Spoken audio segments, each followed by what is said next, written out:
The million dollar question: how do entrepreneurs transition from self-employed to owning a business that turns a profit? My name is Chris Waters, and this podcast has the million dollar answer. Welcome to CEO Secrets.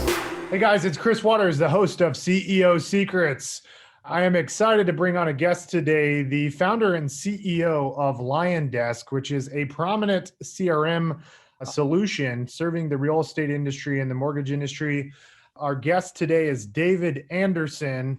David, welcome to CEO Secrets.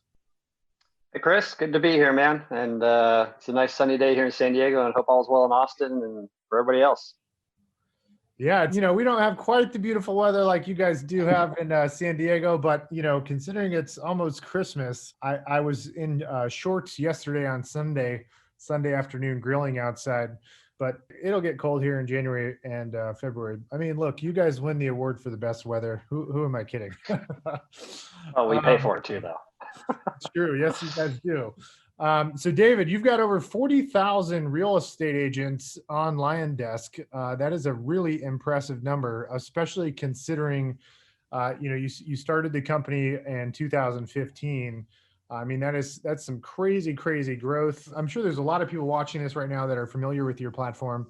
I kind of want to understand your background, because obviously, you must have some kind of incredible bank of knowledge up in here in your head in order to grow that fast. Because it doesn't sound like you're failing your way forward, which is the thing that most entrepreneurs have to do. So what's your background? Like, what were you doing prior to LionDesk? Yeah, man. So like you said, I started the company 5 years ago. Before this, I actually was part of a family travel company. Started by my grandfather in the 60s. So, most of my education in terms of business and entrepreneurship came from him as I was growing up. I think I learned more outside of the class than I did inside of the class. I would travel around the country with my dad as a kid. He was in real estate as well, kind of multifamily stuff. I was like, yep. So he had like mobile home parks and apartment buildings. He ended up selling all that stuff. And so when I graduated college at that time, the market had crumbled. And so I went to go work for the family travel agency, which at the time was brick and mortar. And then what year fast forward, that was in 99. What year would you say the travel agency got essentially slaughtered by Expedia and all the others? So it did not. And so a lot of people did, right? So when I joined on, it was brick and mortar. I think we had 8 or 9 or 10 offices in San Diego. People still came in and opened up brochures. And so, I said to my dad and my uncle, who at the time were co-presidents, and I said, hey, I think the internet's going to be a big deal. We should do something online. They said, hey, you go ahead and do that. We're going to do what works. And so underneath the umbrella of the agency, I started a new company called Rev Agency, which was the technology side. We started advertising online, built a web-based system, which before I knew what a CRM was, I suppose we built a CRM, transaction management, accounting. We built like a cruise search engine. So we literally had people in our office typing in like from the brochure, left Cabo San Lucas 6 a.m., arrived San Diego 9 p.m. And so we did all that, kind of became the first cruise search engine. 9/11 happened, and that crumbled a lot of the industry because, people stopped traveling, not to the extent today, but back then it was a big hit. And we had a big advantage because our systems were all web-based and nobody else's were. We were already generating leads. I wrote an algorithm that we got patented, which was performance-based lead distribution. And so we had the opportunity to just bring a bunch of people around the country and route leads to them remotely. And so our business grew dramatically over the course of, from 2000 to 2010. We became the largest seller, either number 1 or number 2 or number 3 of cruises in the world. And so we grew the company. I think when I left in 2013, we had, maybe 100 people or so in terms of employees and 600 or 700 salespeople just around the country.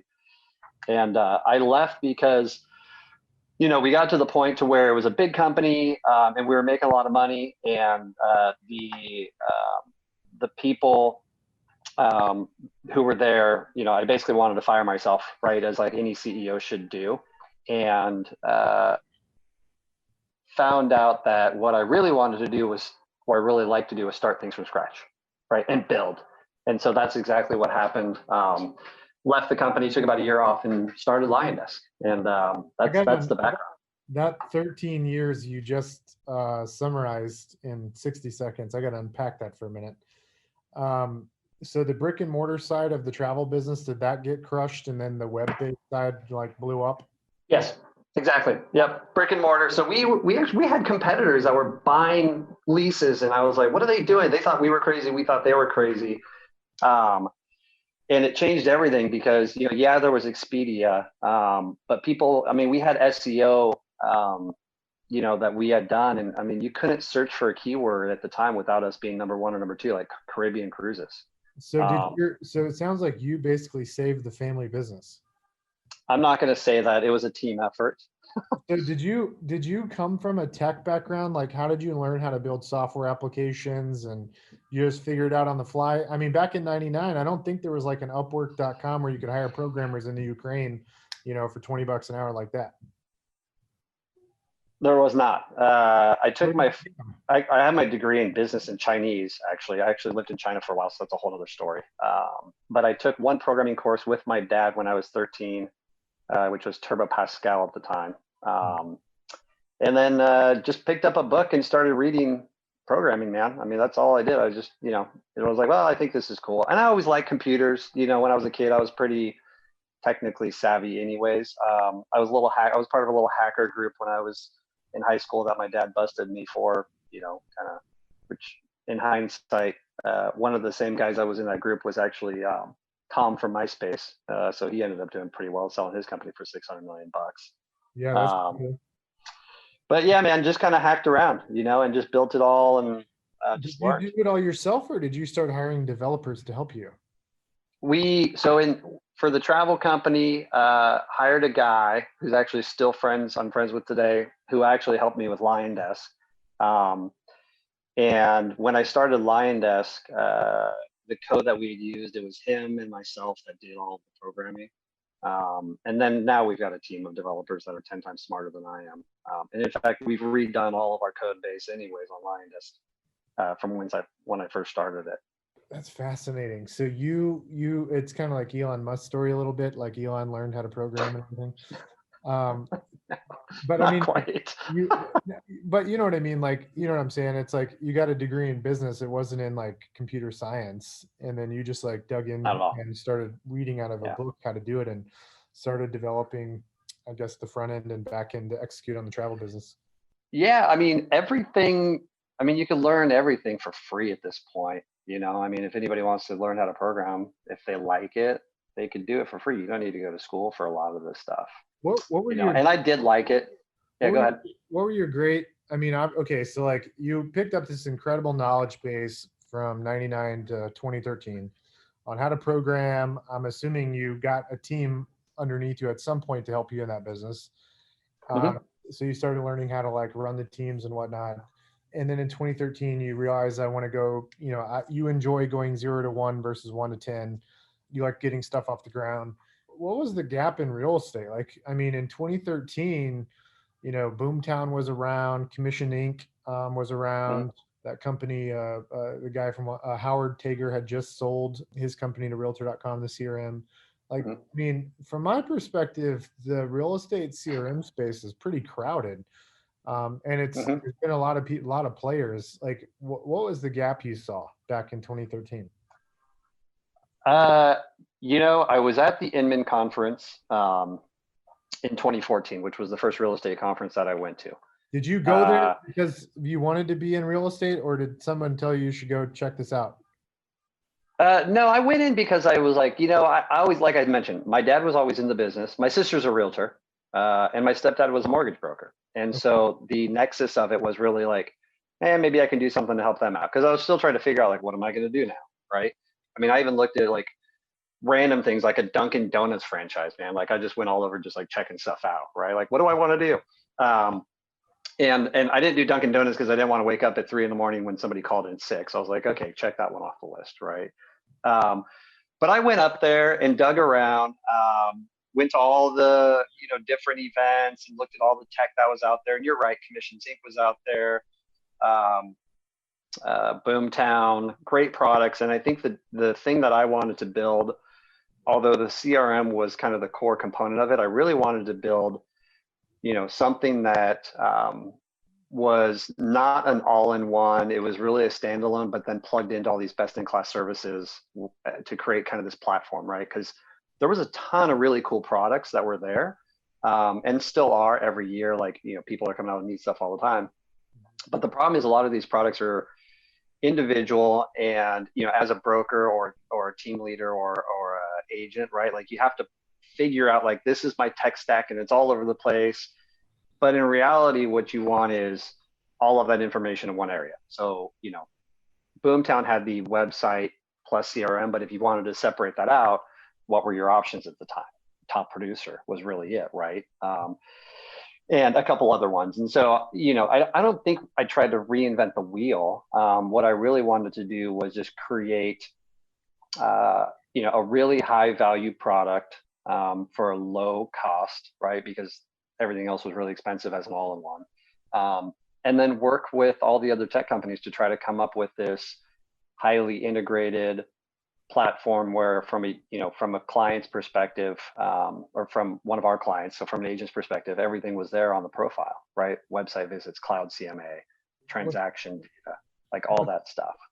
Yeah, what's interesting about that is now that I like reflect back on that 6-7 years ago, there wasn't anybody except Top Producer that owned the true CRM space. And so a lot of agents and teams were locked into buying these like, bundled products. Yep. And it really helped. It really limited the, your flexibility for your business.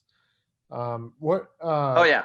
Yeah. I mean, when we came out at $25 a month, there was like nothing else there, right? I mean, $25 a month, we had the texting, nobody else had texting at the time.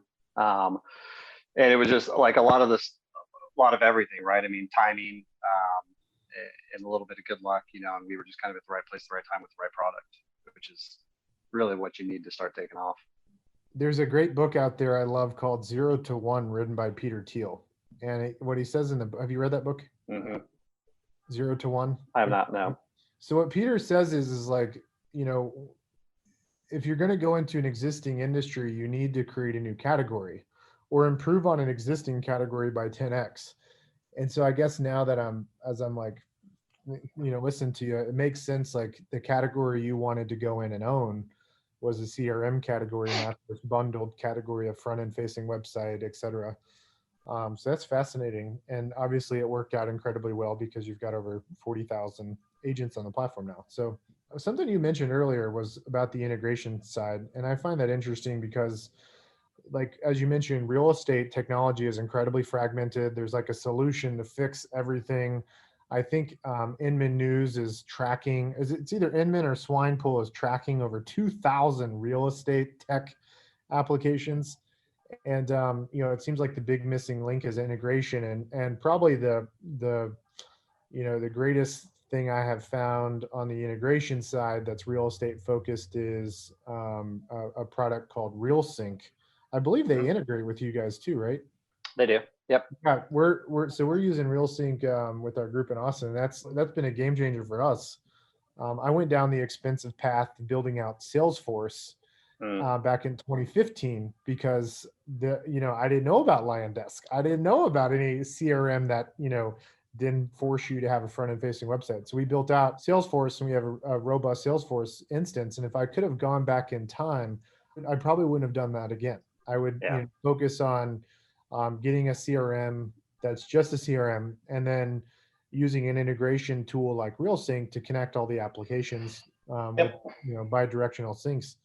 So it's amazing how much has changed in the real estate space in the last. I mean, it's going so fast now. I think the first couple of years we were in it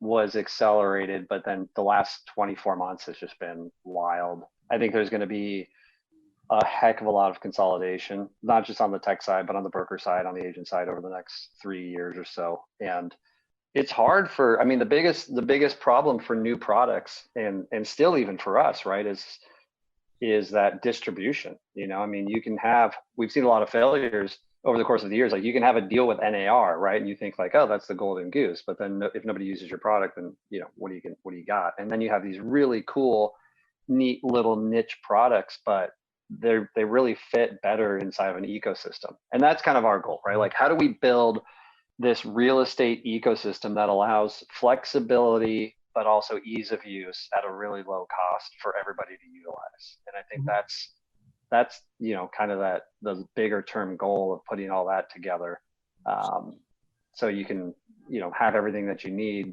And then if something doesn't work or some new product comes in, you can be like, cool, I want to add that to my tech stack, but you know, you don't lose anything in between there, and you don't have to log into 45 different things to figure out what the hell's going on. Mm-hmm.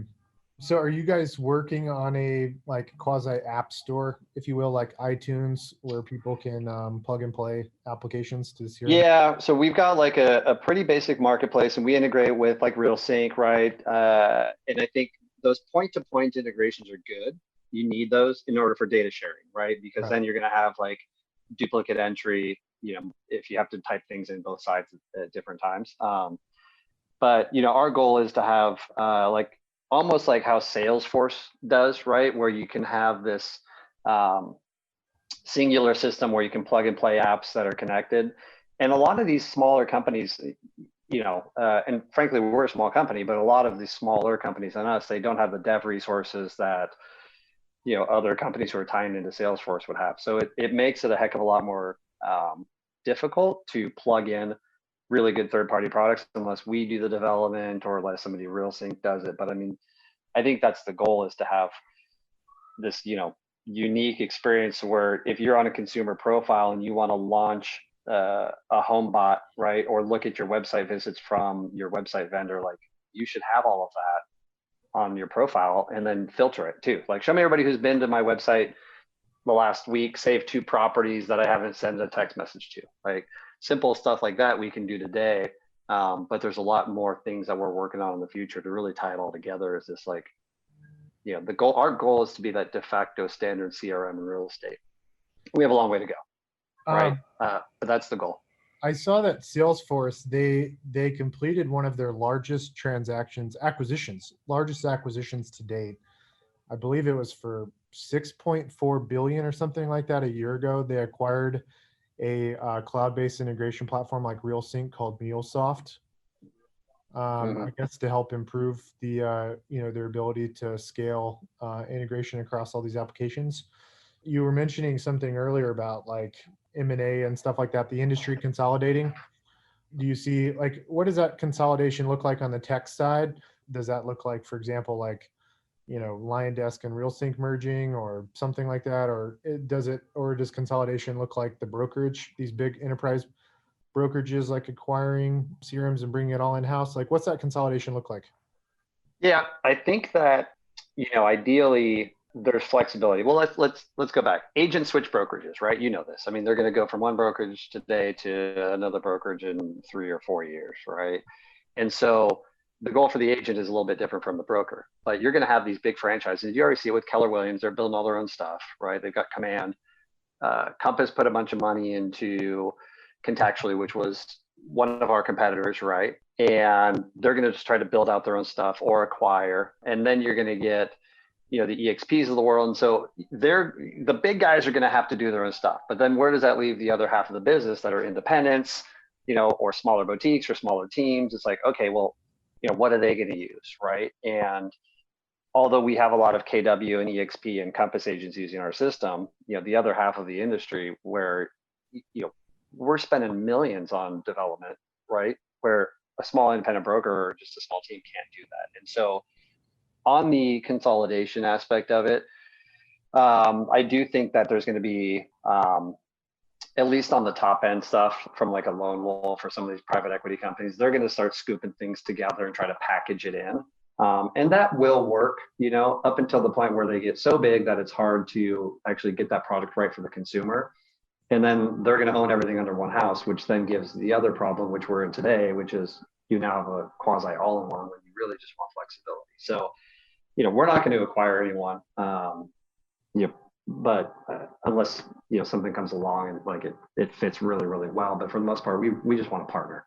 Like how do 5 or 6 or 7 of us work really closely together, and then go out to market with something that's just an amazing product that nobody can beat.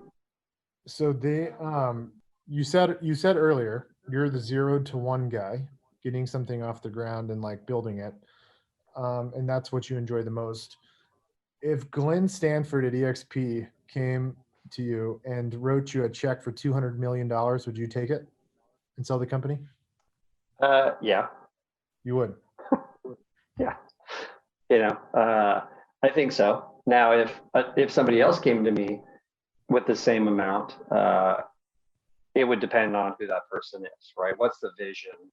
Because Glenn and I have chatted, and I like where they're going with things. Not that we've had that conversation. I think I met him a year and a half ago, right? But as a business owner, I think if anybody came to most of the people in the real estate industry with a $200 million check, they'd probably say like, sure, let's go, right? Yeah. Like I said, I was in my last company for 13 years. It's been 5-ish, 6, right? In this one, I love what I do, but if somebody's going to write me a $200 million check, I'm not going to, say no to that. Your average cost per user is $25? Yeah, we have 3 plans, 25, 49, 99, right? 25 is at the lower level, 49 is the most popular, and 99 is like the power users. And then we have add-ons, Power Dialer, Facebook advertising in app, stuff like that. So just like some basic math, 40,000 users times like $25, you're at like 12 million bucks in ARR. A little less than that. A little less. A little less. Mm. So, well, you mean you could easily sell for 100 million bucks if you get a 10 multiple? I don't know, man. I think a lot of it just depends on what people are willing to pay, right? As a business owner, I think we overvalue what we have, and then if you're buying a business, you obviously want it undervalued. At this point, we're not going anywhere. We don't have a package or any of that other stuff. Yeah. I mean, we get people knocking on our doors all the time, but we've got plans next year to grow quite a bit.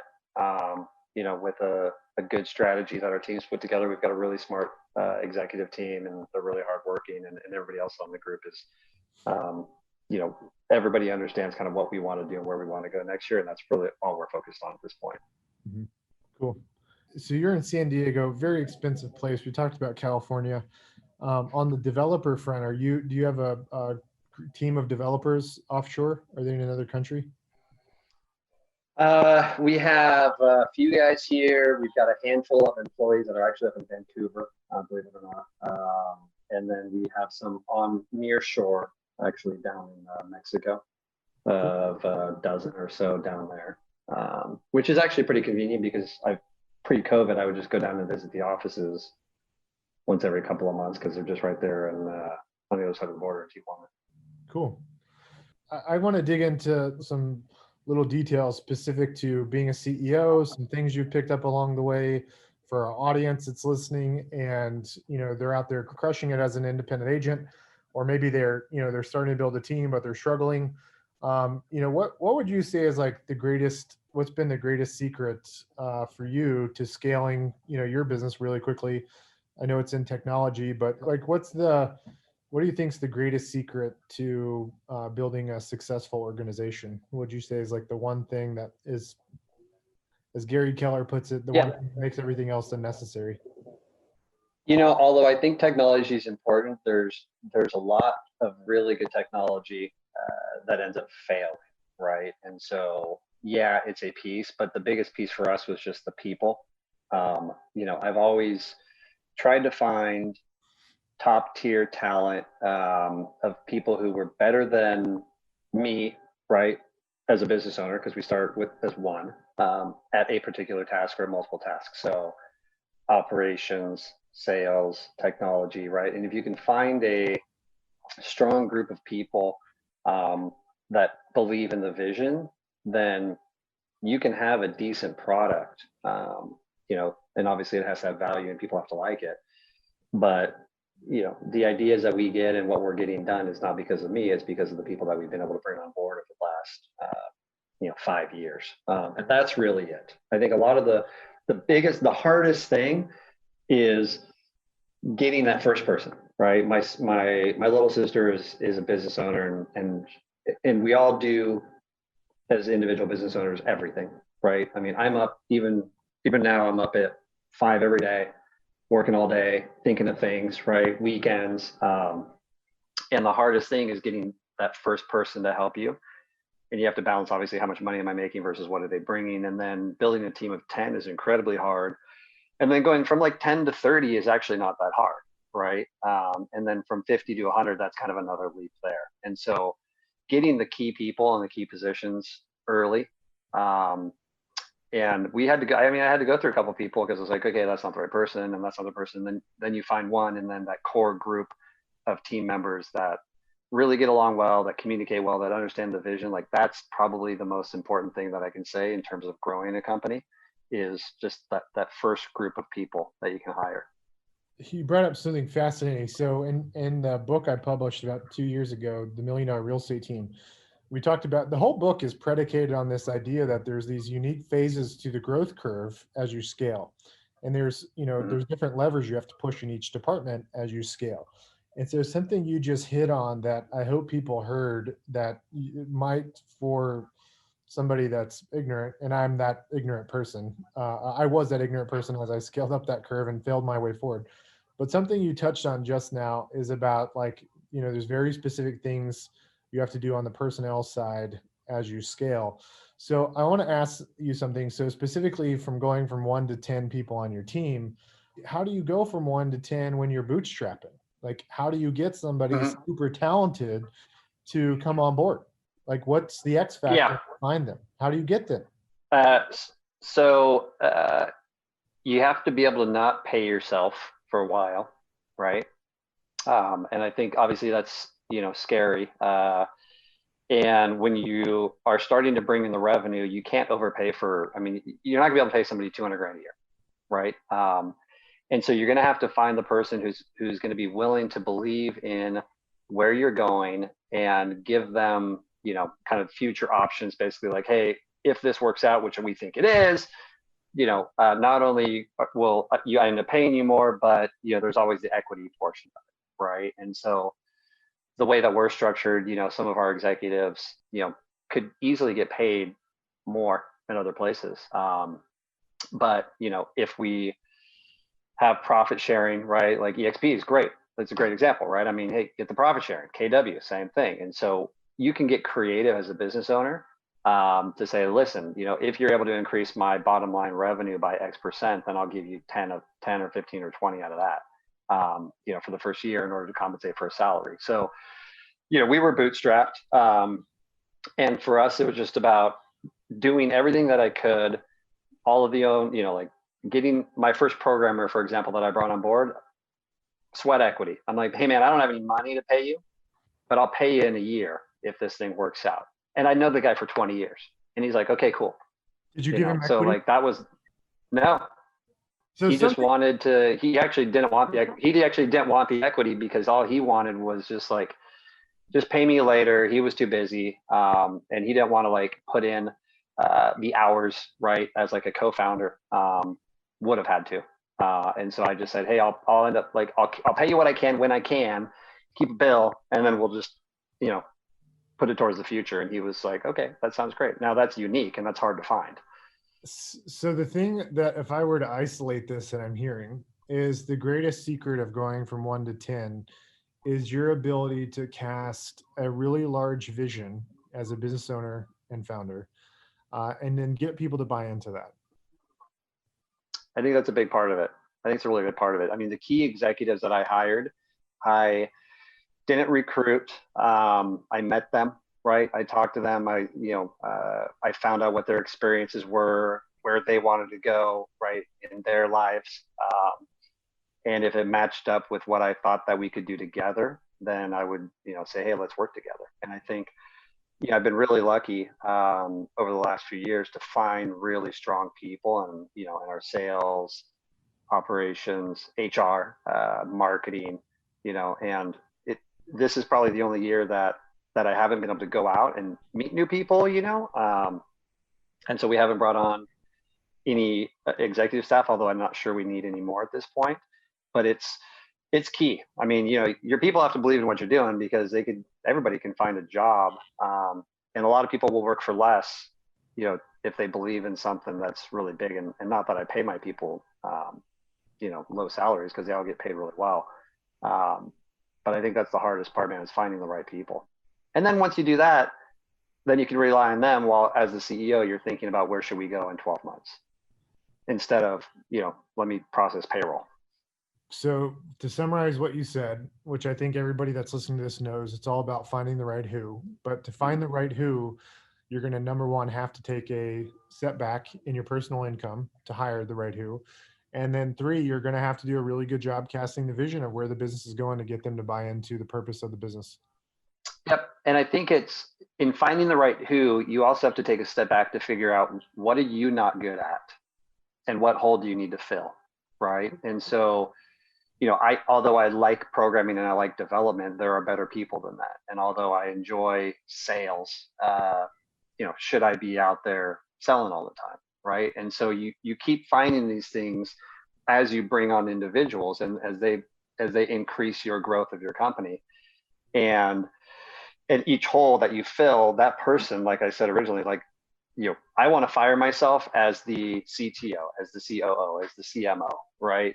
Because as the founder of the company, you're doing all of those things. And so you need to find somebody who's better than you, that believes in the vision, that you can compensate fairly, right? Because that obviously is a big part of it as well. And if those things align, you're on your way, because then you can say, okay, now what do I get to focus on, right? And that's really what a CEO should be doing, is working on their business. And although I do work in the business a lot, answering support tickets, talking to clients, figuring it out, right? You got to be, see the forest, and then also see kind of what's going on beyond that as well. Talk to me about from 10 to 50 employees or team members. It's, at the 10 to 50, it's just a matter of, where do you need the resources, right? And so for us, we need the resources in development, we need the resources in support.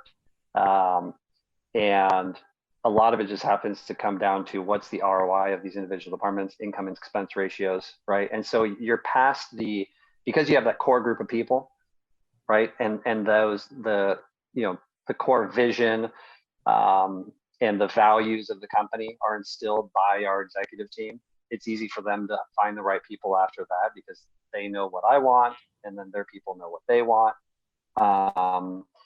And it's just a matter of, if you have the revenue, then you bring on that other marketing person. Yeah, we need a content person. Okay, right? It gets a heck of a lot easier.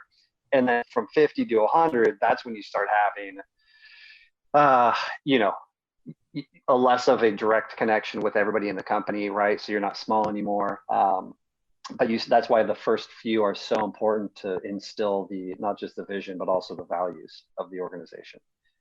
And then at that point, you can just grow, as much or as little as you need to. So from 50 to 100, if you're as the founder, you're disconnected from everybody within the organization just because of the sheer size of it. How do you, how do you set those leaders up for success? The ones that weren't part of the initial crew, you need to be able to scale. That's why it comes down to your executive team. And we do a lot internally, right? I mean, we just had our white elephant thing, and I was on it, and it's all video and Zoom and stuff, right? So, I talked to all the new staff, and the existing staff. I mean, the average person has been with us at this point a couple of years, easily, if not more. And so, I know everybody, and our team knows everybody. But when you're first starting to grow, it's like, you get a new person, you just have to trust people, right? And I think the other thing as a CEO is,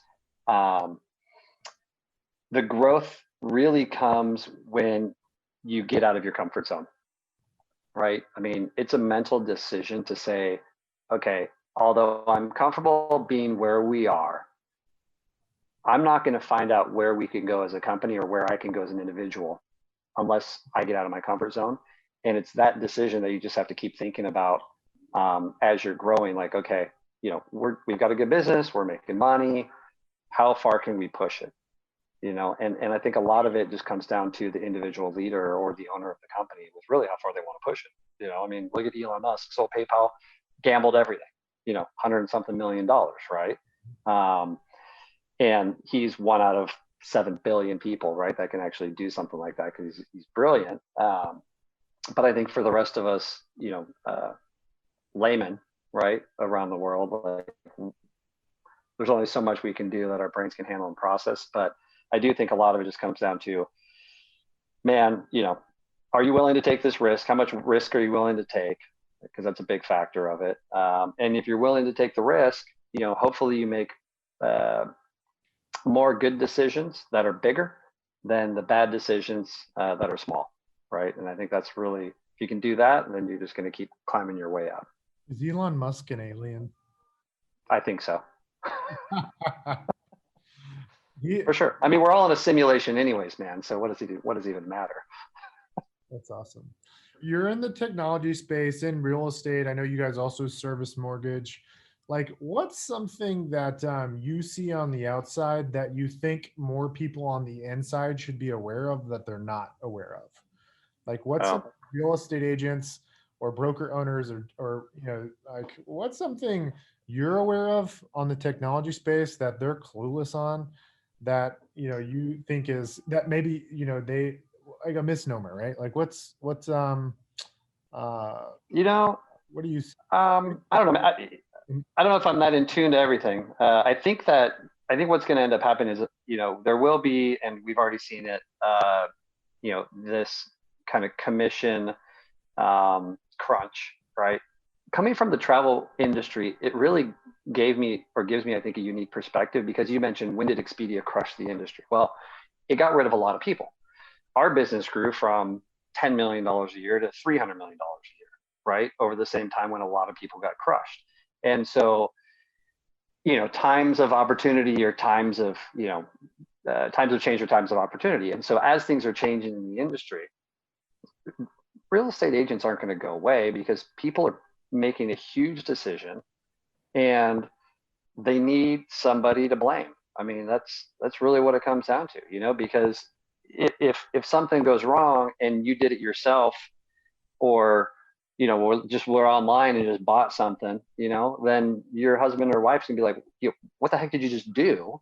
And I saw that in the travel industry when people were buying a $10,000 vacation, which is why, we went from 10 agents to 20 to, I think they're up to 700. And so, agents will be there. Good agents will always be there. Their role may change, right? Maybe it's more of, helping, providing data, because the internet can give them everything that they need in terms of the statistics and whatnot. But this business, man, is so relational. A lot of the stuff that's coming around the corner with like follow up and AI, I think that's actually going to help agents dramatically. One of the goals that we have is like, okay, not only do we want to help the agents with all of their nurturing and follow up, because most agents don't do it well enough. But we also want to do it in such a way where it's automated, right? So that they don't have to worry about, who to send the message to and what to say when. And so with that, that's going to give a lot more time for the agents to do more, relational building, sales. And there's a ton of people getting in the business right now. I mean, if you think about what's happened over the last 12 months, a lot of people are out of jobs. They're looking at some friends that they have that have been in the real estate industry. That has gone pretty well over the last several months. So there's going to be a big influx, in my opinion, of new agents coming into this business, right? And so what's going to happen to, the average agent that just, does a couple deals a year versus the guy that does 10 or 15 or 20 deals a year? I mean, I think there's opportunity for everybody, and I wouldn't be too concerned about, agents' jobs going away anytime soon. That's for sure. Something Redfin is doing extremely well is their front end platform from a UI UX perspective, gaining lots of momentum. And a feature that Redfin has that I find quite fascinating is the ability for a consumer that is not represented to make an offer on a property. And it leads the consumer through a series of forms they fill out, which are then populated on a PDF for an offer that is then submitted to the listing agent. What is Mhm. what do you think about that? What's your, I think it's natural. Yeah, I mean, let's face it. Like, we go online, we're looking at cars and trailers, vacations and stuff. I mean, automation is going to continue to increase for sure, right? But then what's that consumer to do when they're like, okay, cool, like now what do I do? Who are they going to talk to, right? I mean, do you that's view it, man. I think you view that as just a really good mousetrap to get a lead that's much further it's along a than lead generator. yeah. It's a lead generator. I mean, if you look at home value like Zillow, right? I mean, you look at what's my home worth, right? Ready to sell stuff, like they're lead generators. That's all they are. Where are those leads going to go, and who's going to call that client back? I mean, if you think about it, statistics, right? What is it, like 85% of the consumers don't use the same agent the second time around? Well, what if they did? What if everybody used their same agent second? Zillow wouldn't have a business. Redfin wouldn't have a business, right? And so our goal at LionDesk is to increase that repeat and referral percentage. I know agents that don't spend $1 on marketing. All they're doing is talking to their sphere and getting that same client to refer their friends. And their acquisition cost is zero for that. And if every agent, like my sister, I say all the time, she's been in the business for 14 years and she's a great agent, but she could do a lot better, as a lot of other agents could, on getting their clients back. It's the typical sales mentality, which is, cool, I'm done, what's next? We don't have a lead problem in this business. We've got a follow-up problem. And that's all it comes down to. And if we can fix that follow-up problem, people won't need as many new leads. That's a great segue into asking you how people can learn more about LionDesk and the AI tools you're building out to help them learn how to get better at more referral business. Where can people learn more about LionDesk and do a demo of the product and check it out?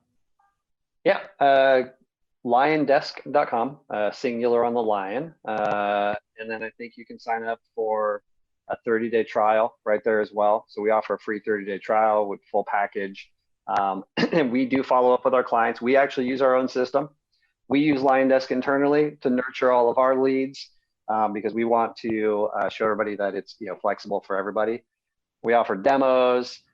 And you can use the whole system. And like I said, price point starts at a very low $25 a month. And, that's just a few lattes. But also, I also tell people the value of their business is in their database and their clients.